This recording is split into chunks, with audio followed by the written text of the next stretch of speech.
Rohingya Bangladesh Muslims ఈ దేశంలో అక్రమంగా చొరబడ్డారు. వీళ్ళని వెంటనే అరెస్టు చేసి వెనక్కి పంపించాల్సిన అవసరం ఎంతైనా ఉంది. దేశ అంతర్గత భద్రతకు సవాళ్లు విసురుతున్నాయి. సంతిష్టికరణ రాజకీయాలు, ఓటు బ్యాంక్ రాజకీయాలు వీళ్ళకి కొమ్ము కాస్తున్నాయి. వీళ్ళ ఓట్లతోనే గెలవాలని కొన్ని పార్టీలు ఆలోచన చేస్తున్నారు. ఈ రోజు హైదరాబాద్ లో లక్షలాది రోహింగ్యా బంగ్లాదేశ్ ముస్లింలు తిష్ట వేసుకుని కూర్చున్నారు.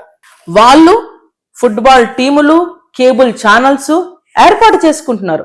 అంటే మన భద్రత ఎంతగానో లోపించిందో ఆలోచన చేయండి ప్రతి ఒక్కరూ కూడా. వీళ్ళింత స్వేచ్ఛగా ఉంటే దేశ అంతర్గత భద్రత ఎటుపోతుందో ప్రజల్లో చైతన్యం రావాలి. ప్రతి గల్లీలో ఒక ధర్మవీరులు తయారు కావాలి. కల్తీ ఫుడ్ రాకెట్ నడుస్తుంది. మన హిందువులు జనాభా తగ్గించడం కోసం వీళ్ళు ఇవి నడిపిస్తున్నారు. డ్రగ్స్ మాఫియా నడుస్తుంది. మన యువతరం నాశనం అయిపోవడానికి చేస్తున్నారు. ఈ రోజున ఎంతో మంది అమ్మాయిలు హైదరాబాద్ లో మిస్ అయ్యారు. 28,000 పై చిలుకు అంటే 28,000 మెంబర్స్ కంటే ఎక్కువ మంది అమ్మాయిలు మన హైదరాబాద్ లో మిస్ అయ్యారు. అక్రమ చొరబాటుదారుల వల్ల మనం ఎంత హానికి లోనవుతున్నామో దయచేసి ప్రతి ఒక్కరూ ఆలోచన చేయాల్సిన అవసరం మనకి ఇప్పుడు ఎంతైనా ఉంది. మన ఆస్తులకి రక్షణ లేదు, పిల్లలు సురక్షితంగా లేరు, ఇంకా ఉండరు కూడా. ఈ రోజున ప్రతి ఇంజనీరింగ్ కాలేజెస్ దగ్గర మనం చూస్తే కోవా బళ్ళు తిరుగుతున్నాయి. అక్కడ ఉండి అమ్ముతున్నారు. 10,000 కంటే ఎక్కువ బళ్ళు ఉన్నాయి. వాళ్ళు ఏం చేస్తున్నారు? బన్నులు అమ్ముతున్నారు. 10 రూపాయలకు ఒక బన్ను.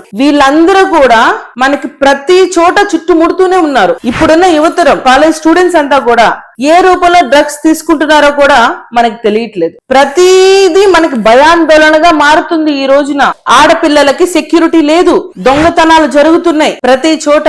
మనకి తెలియకుండానే ప్రతి గల్లీలో ఈ రోహింగ్యా బంగ్లాదేశ్ ముస్లింలు 10,000 కంటే ఎక్కువ మంది ఉన్నారు. అది మనం గమనించలేకపోతున్నాం. మన చుట్టూనే తిరుగుతున్నారు.